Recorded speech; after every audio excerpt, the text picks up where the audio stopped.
আসসালামু আলাইকুম। কেমন আছেন সবাই? দেখেন কি অবস্থা!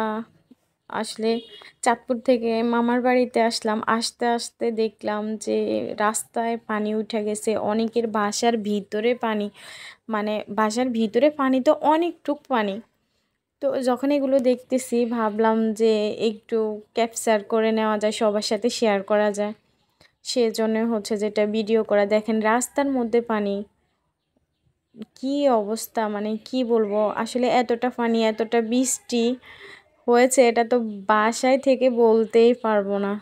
যদি আজকে না আসতাম তাহলে মানে জানতামই না যে এত বৃষ্টি এমন অবস্থা। এমনিতেই গ্রামের যারা আছে আত্মীয় স্বজন সবাই বলে যে অনেক বৃষ্টি অনেক পানি, কিন্তু এতটা পানি রাস্তায় উঠে গেছে মানে এটা বুঝতে পারি নাই। তো আস্তে দেখলাম এমনকি মামার বাসার সামনেও প্রচুর পরিমাণে পানি। মানে পানি বলতে আসলে একটা জিনিস খারাপ লাগছে, যেটা হচ্ছে অনেকে পুকুরে মাছ পালানো, মাছ চাষ করা, যেটা তাদের অনেক ক্ষতি হয়ে গেছে। এই জিনিসটা খুব খারাপ লাগছে আসলে।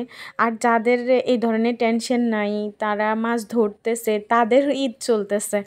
দেখেন কি অবস্থা, দেখেন একদম রাস্তাটা ভেঙে আপনার একটা প্রজেক্টের যে মাছ ধরতেছে সবাই, প্রজেক্টে আপনার থেকে পানি আসতেছে। মানে কি বলবো আসলে তাদের অনেক কষ্ট হচ্ছে, কিন্তু যারা পুকুরে মাছ ফালায় নেয় বা পুকুর নাই তাদের মানে খুশি, তাদের আনন্দ যে তারা অনেক মাছ পাচ্ছে।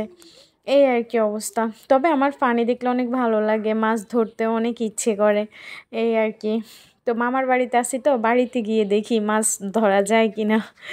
তো ভালো থাকবেন সবাই। আল্লাহ হাফেজ।